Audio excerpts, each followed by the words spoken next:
The autumn rain drummed against the windows of Highgrove House as Charles sat alone in his study, surrounded by towers of paperwork and official documents. The year had been particularly difficult, filled with public scrutiny and personal challenges that seemed to grow heavier with each passing day. Diana had been gone for several months now, visiting her mother in Scotland, and the silence in the house felt almost overwhelming. As he reached for another file, his elbow knocked against a small wooden box that had been sitting on the corner of his desk for weeks. The box tumbled to the floor, its contents spilling across the Persian rug. Charles sighed and knelt down to gather the scattered items: old photographs, letters, and a leather-bound journal he had never seen before. The journal was beautiful, with intricate gold detailing along its edges and Diana's initials embossed on the cover in elegant script. Charles held it carefully, knowing he shouldn't look inside, yet feeling an inexplicable pull toward its pages. Diana had always been private about her writing, often disappearing for hours with various notebooks and journals.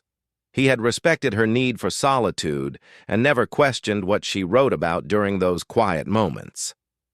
But now, sitting alone on the floor of his study with rain pattering outside, Charles found himself opening the journal to its first page. Diana's familiar handwriting flowed across the cream-colored paper in her characteristic purple ink. The date at the top showed it was from nearly 2 years ago, just after one of their most difficult public arguments. "I watched Charles today during the charity luncheon," the first entry began, "and I saw something in his eyes that made my heart ache. He tries so hard to carry the weight of everyone's expectations, but sometimes I catch glimpses of the man I fell in love with, the one who gets excited about his gardens and talks passionately about architecture for hours. The public sees the future king, but I see someone who just wants to make a difference in the world." Charles paused, surprised by the tenderness in her words.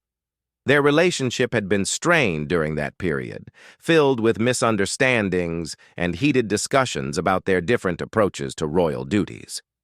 He remembered that particular luncheon. It had been a disaster in his mind, with several protocol mishaps and a rather uncomfortable speech he had given about environmental conservation. He continued reading, finding entry after entry that revealed Diana's thoughts about their marriage, their children, and their shared responsibilities. What struck him most was how different her perspective was from what he had assumed she felt. Where he saw his failures and shortcomings, she wrote about his dedication and passion.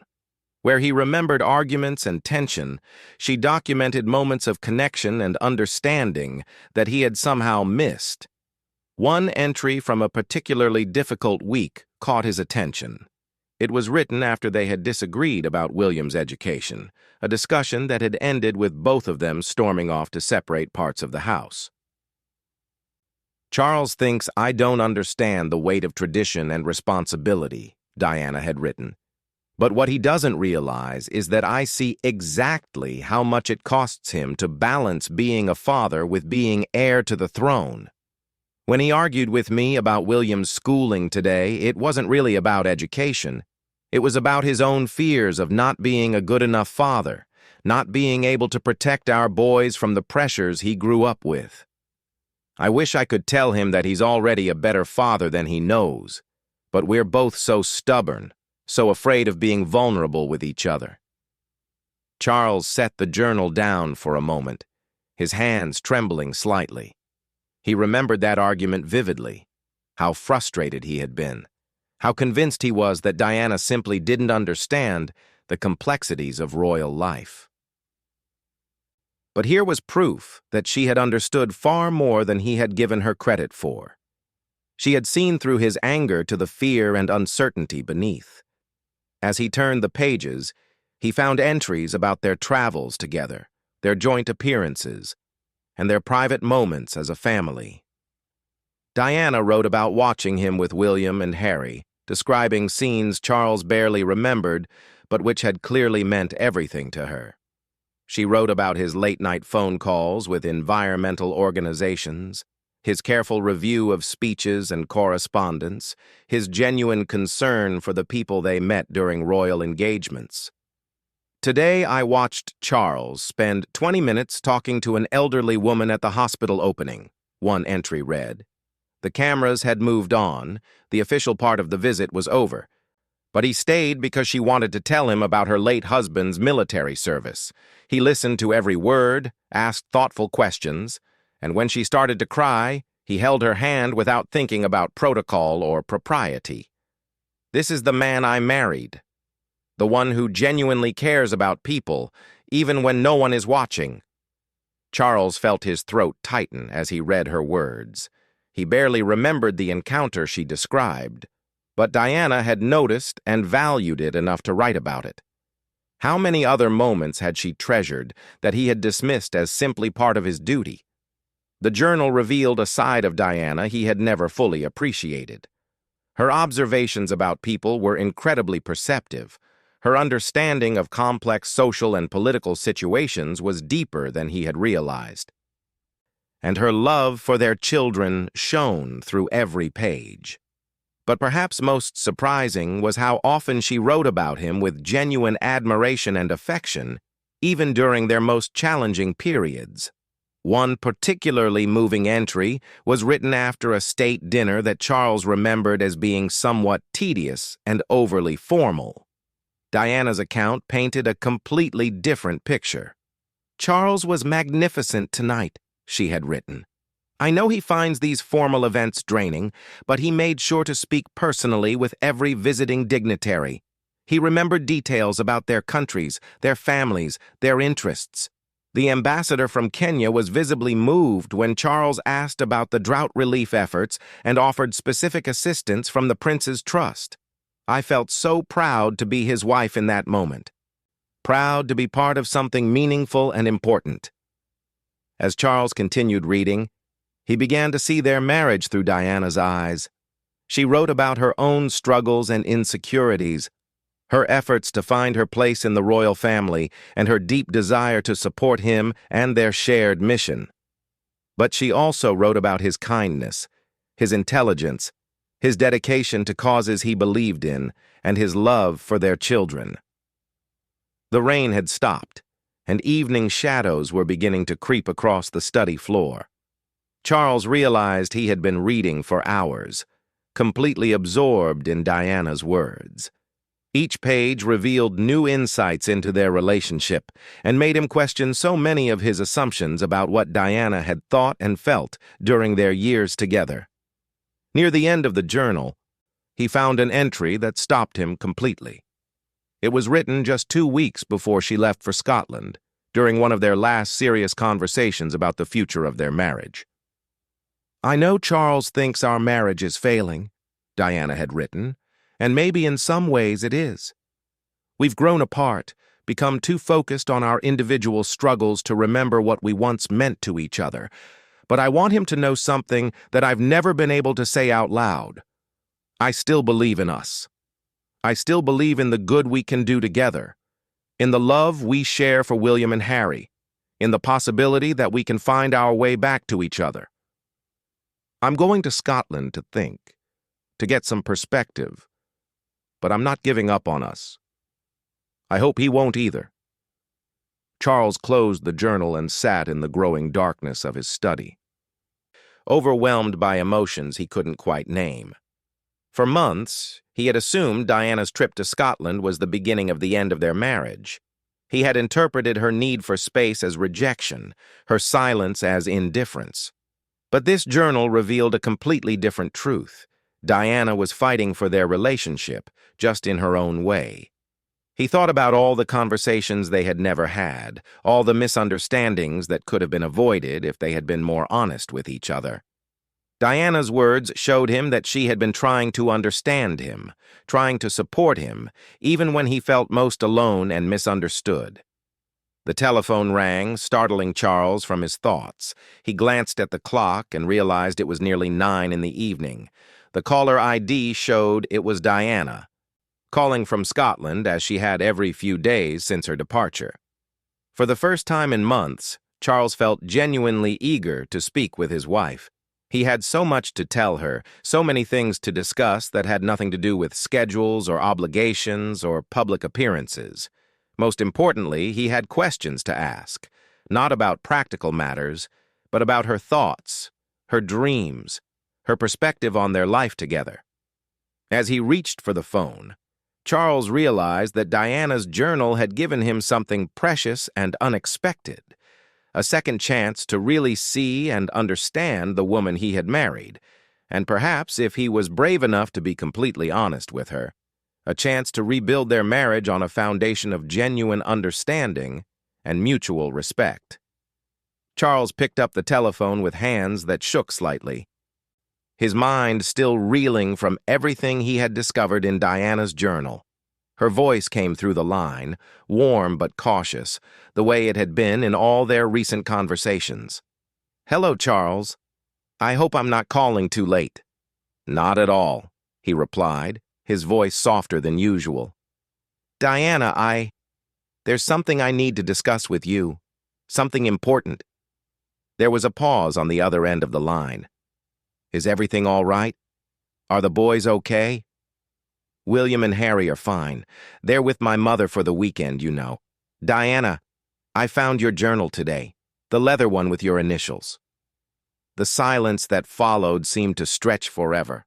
Charles could almost hear Diana's sharp intake of breath, could imagine her sitting in her mother's sitting room in Scotland, trying to process what he had just told her.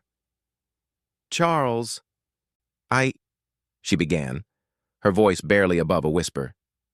"You weren't supposed to see that. It was private." "I know," he said quietly. "I'm sorry. It fell out of a box I knocked over, and I couldn't stop reading. Diana, why didn't you ever tell me how you really felt about things? About us?" Diana was quiet for a long moment. When she finally spoke, her voice was thick with emotion. "Because I was afraid. Afraid that if I told you how much I admired you, how proud I was of the work you do, you would think I was just saying it to please you. And afraid that if I told you how lost I sometimes feel in all of this, you would think I wasn't strong enough to be your wife." Charles closed his eyes, remembering all the times he had misinterpreted her silence as disinterest, her independence as rejection. "I've been such a fool," he said. "All this time, I thought you were pulling away from me because you didn't believe in what we were trying to build together." "I was pulling away," Diana admitted, "but not for the reasons you think. I was trying to protect myself from getting hurt, but also trying to protect you from my own doubts and fears. I thought if I could figure out how to be stronger, more confident, better at all of this royal business, then maybe we could find our way back to each other." Charles found himself thinking about specific entries from the journal, moments when Diana had written about feeling inadequate or uncertain about her role.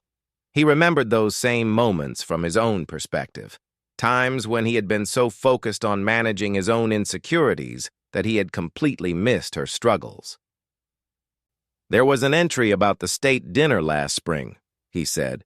"You wrote about feeling proud of me, but I remember that night you seemed so distant during the reception. I thought you were bored or unhappy." Diana's laugh was soft, but tinged with sadness. "I was terrified I was going to say something wrong or make some terrible social mistake that would embarrass you. So I stayed quiet and tried to observe, to learn from watching you handle everything so gracefully. But I can see how that must have looked like disinterest." "You wrote that you were proud to be my wife," Charles said, his voice growing emotional.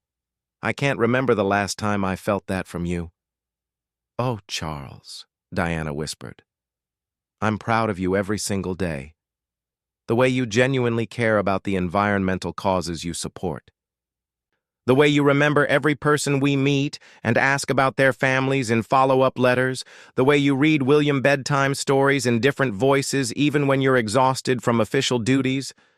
I didn't know how to tell you without sounding like I was patronizing you." Charles felt a wave of regret wash over him.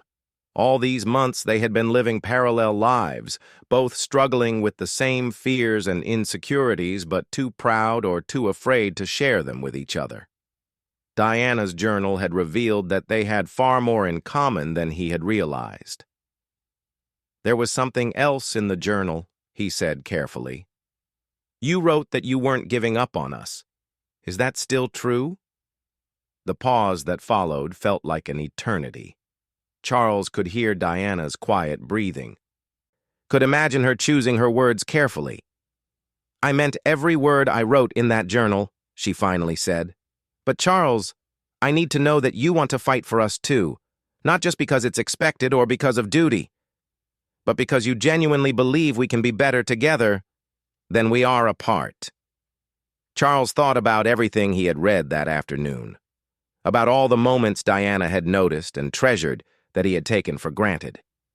He thought about her insights into his character, her understanding of his motivations, her appreciation for aspects of his personality that he had never even recognized in himself. "I do believe that," he said firmly. "Diana, your journal showed me things about myself that I never saw clearly before. You understand me in ways I didn't even know I wanted to be understood. And reading your thoughts about our life together, about William and Harry, about the work we do, I realized that we see the world in very similar ways. We just haven't been very good at communicating that to each other." "What changed your mind?" Diana asked, her voice curious and hopeful. "Just this afternoon, if someone had asked me whether you wanted to work on our marriage, I would have said no." Charles considered his answer carefully. "Reading your journal was like seeing our entire relationship from a completely different angle. All these months I thought you were disappointed in me, frustrated with the constraints of royal life, maybe even falling out of love with me. But your words showed me that you were actually trying to support me and understand me, even when I was too blind to see it." "I wrote about the hospital visit where you talked to that elderly woman," Diana said softly. "Do you remember that?" "Barely," Charles admitted. "But you remembered every detail. You saw something meaningful in a moment I had completely forgotten. That's when I realized how much I've been missing, how much of your love and support I've been blind to." Diana was quiet for a moment. "I have a confession to make," she said. "I've been writing in journals for years, but this one was different. I started it specifically to try to understand what was happening between us, to figure out where we went wrong and whether we could fix it. Every entry was me trying to see our relationship clearly, without anger or hurt feelings clouding my judgment." "And what did you discover?" Charles asked.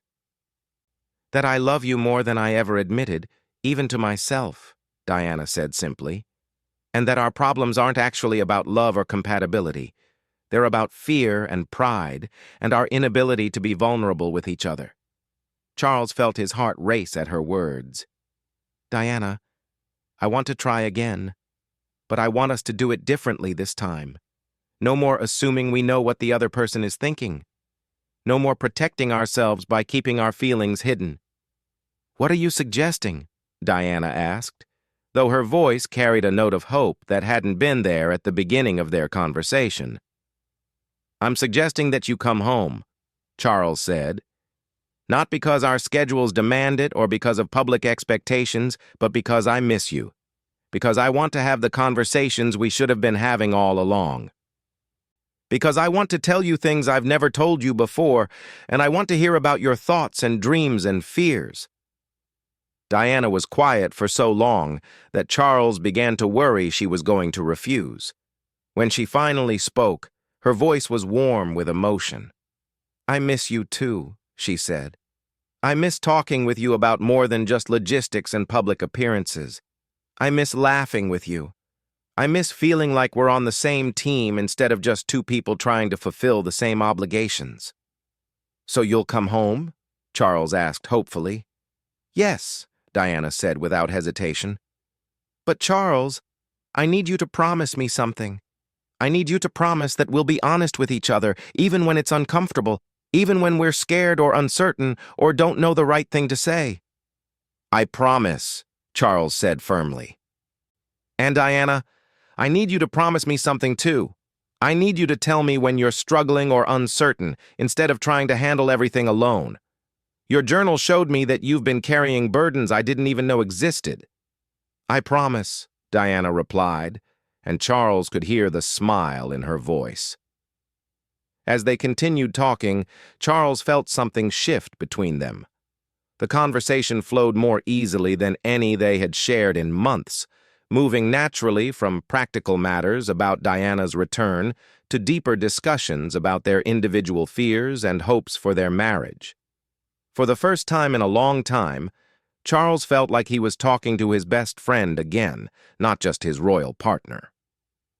Charles, Diana said as their conversation began to wind down, I want you to know that discovering you read my journal doesn't upset me.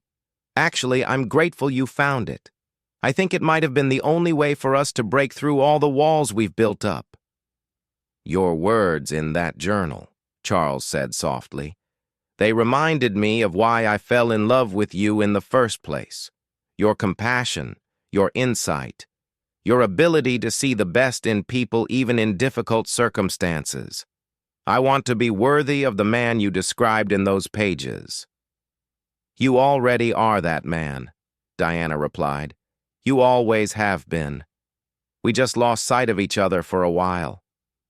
As Charles hung up the phone that evening, he felt more hopeful about their future than he had in years.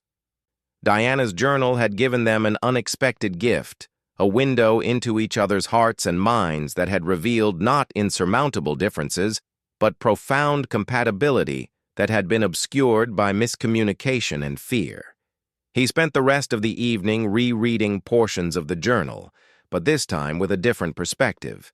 Instead of seeing Diana's words as revelations about her hidden thoughts, he saw them as a roadmap for rebuilding their relationship on a foundation of honesty, mutual respect, and genuine understanding. 3 days later, Charles stood at the entrance of Highgrove House, watching the familiar car pull into the circular drive. His heart pounded with a mixture of nervousness and anticipation that reminded him of their early courtship days. Diana stepped out of the vehicle, looking elegant but uncertain, her eyes searching his face as if trying to gauge his mood. They stood looking at each other for a moment, both seeming to realize that this reunion was different from all the others. This wasn't about duty or maintaining appearances. This was about two people who had decided to fight for their marriage and weren't quite sure how to begin. "Hello, Charles," Diana said softly, her voice carrying the same warmth it had held during their phone conversation, but with an added layer of vulnerability. "Welcome home," he replied, and meant it more deeply than he had in years. Instead of the formal peck on the cheek that had become their standard greeting, he stepped forward and embraced her properly, holding her close enough to catch the familiar scent of her perfume and feel some of the tension leave her shoulders. "I brought something for you," Diana said as they walked into the house together. She reached into her handbag and pulled out a small wrapped package. "I finished writing in that journal after our phone conversation. I thought you should read the ending." Charles accepted the package carefully, recognizing the weight and shape of the leather journal. "You continued writing in it?" "I had to," Diana smiled. "After we talked, I couldn't sleep. I kept thinking about everything we discussed, about how different things felt between us. I wanted to document that conversation and what it meant to me." They settled in the comfortable sitting room that overlooked Diana's favorite garden. Charles unwrapped the journal and opened it to the new entries, immediately recognizing Diana's handwriting, but noticing that something about it seemed different, more confident, more hopeful. "I talked to Charles tonight about the journal he found," the first new entry read. "I was terrified when he told me he had read it, but that fear lasted only a moment. His voice was different, gentler, more open than it's been in months. He asked me questions I've been longing for him to ask, not about schedules or obligations, but about my thoughts and feelings. For the first time in ages, I felt like he really wanted to know who I am, not just what I do. Charles looked up at Diana, who was watching him with careful attention. You weren't angry that I invaded your privacy? I was surprised, Diana admitted, but not angry. Those journals were always meant to help me understand things better. And it turns out they helped you understand things too. Sometimes the most important conversations happen in ways we don't expect. Charles continued reading, finding detailed accounts of their phone conversation from Diana's perspective. She had captured nuances of their discussion that he had missed, observations about the shifts in his tone of voice, moments when she could hear him smiling even through the telephone line. Charles promised to be more honest with me about his feelings, one passage read, and I promised to stop trying to protect him from my uncertainties. I realize now that my attempts to appear strong and independent actually made him feel shut out. All this time I thought I was being considerate, but I was really just being scared. What were you scared of? Charles asked, setting the journal aside for a moment to focus entirely on Diana. Diana considered his question carefully. I was scared that if you saw how often I doubted myself, how sometimes I felt completely overwhelmed by the responsibilities of royal life, you would think I wasn't capable of being your partner. I was also scared that if I told you how much I needed your support and guidance, you would see me as weak or clingy. But Diana, Charles said gently, I've always admired your strength, not because you never showed uncertainty, but because you faced challenges with such grace and determination. Some of my proudest moments as your husband have been watching you handle difficult situations with courage and compassion. Diana's eyes filled with tears. That's exactly what I needed to hear. But I was too afraid to ask for that kind of reassurance. I kept thinking I should already know how you felt about me, that asking would make me seem insecure. Charles reached for her hand. We've both been so concerned with appearing strong and capable that we forgot it's okay to need each other. Your journal showed me that needing support doesn't make someone weak. It makes them human. They spent the next several hours talking in ways they hadn't for years. Diana shared stories about her time in Scotland, about the long walks she had taken while thinking about their marriage, about conversations with her mother that had helped her gain perspective. Charles told her about the work projects he had been developing, about his ideas for expanding their charitable initiatives, about his hopes for William and Harry's futures. But more importantly, they talked about their fears and insecurities. Diana admitted that she sometimes felt like an imposter in royal settings, worried that she would never be sophisticated enough or knowledgeable enough to truly belong. Charles confessed that he often felt torn between his desire to modernize royal traditions and his deep respect for history and protocol. I read something in your journal that particularly moved me, Charles said as evening approached. You wrote about watching me with an elderly veteran at a commemorative service. You said I listened to his stories with genuine interest, not just polite attention. Diana nodded. You spent nearly an hour with him after the official ceremony ended. He was telling you about his experiences during the war. And you asked thoughtful questions about specific battles and military strategy. I could see that you weren't just being polite.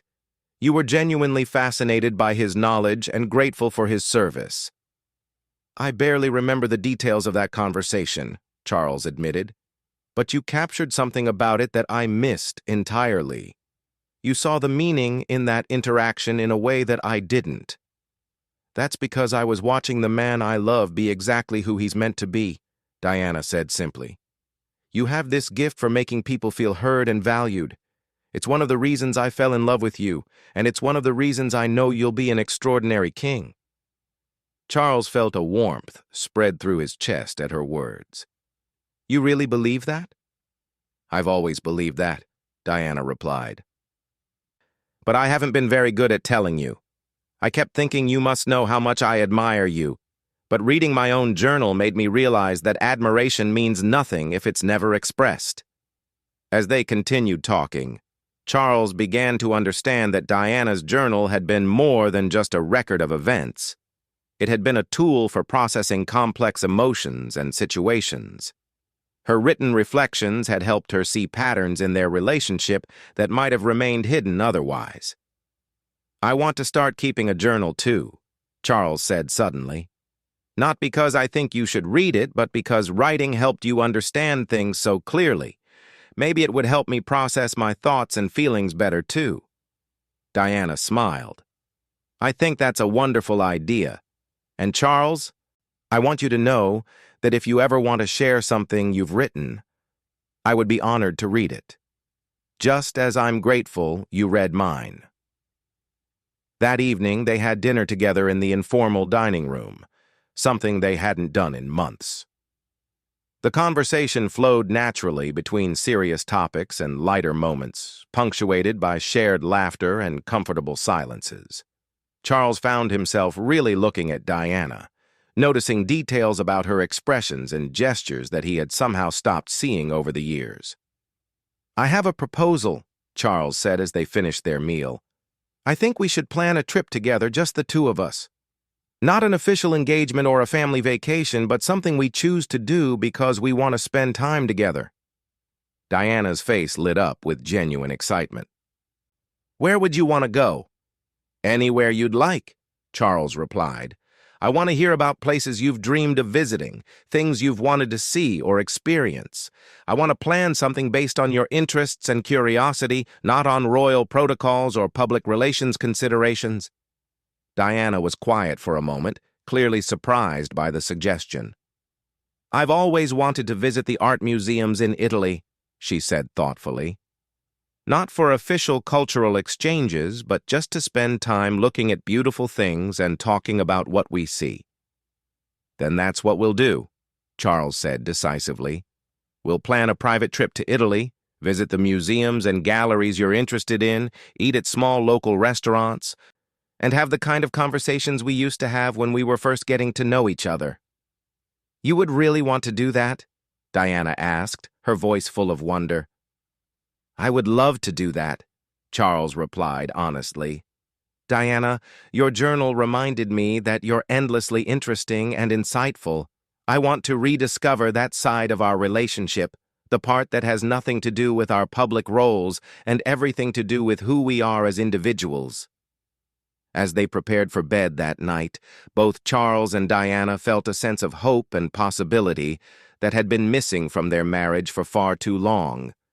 The journal that had accidentally revealed Diana's private thoughts had become the catalyst for the honest communication they both desperately needed. Charles kept his word about starting his own journal, and over the following weeks, both he and Diana found that writing helped them process their feelings and communicate more clearly with each other. They began sharing selected passages from their journals, using their written reflections as starting points for deeper conversations about their relationship, their individual growth, and their shared goals. The trip to Italy became the first of many adventures they planned together, each one designed around their mutual interests and desire to strengthen their connection as partners and friends.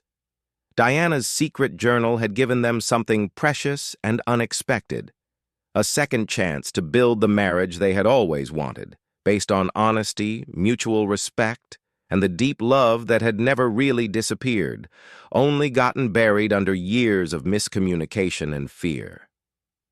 Years later, Charles would often think back to that autumn evening when he accidentally discovered Diana's journal. It had been one of those moments that changed everything, revealing truths that might otherwise have remained hidden forever. Diana's words had shown him not only how much she understood and appreciated him, but also how much he had underestimated her wisdom, her strength, and her commitment to their marriage. Most importantly, it had taught them both that love alone wasn't enough to sustain a marriage. It also required the courage to be vulnerable with each other, the wisdom to communicate honestly, and the commitment to keep trying, even when things seemed impossible.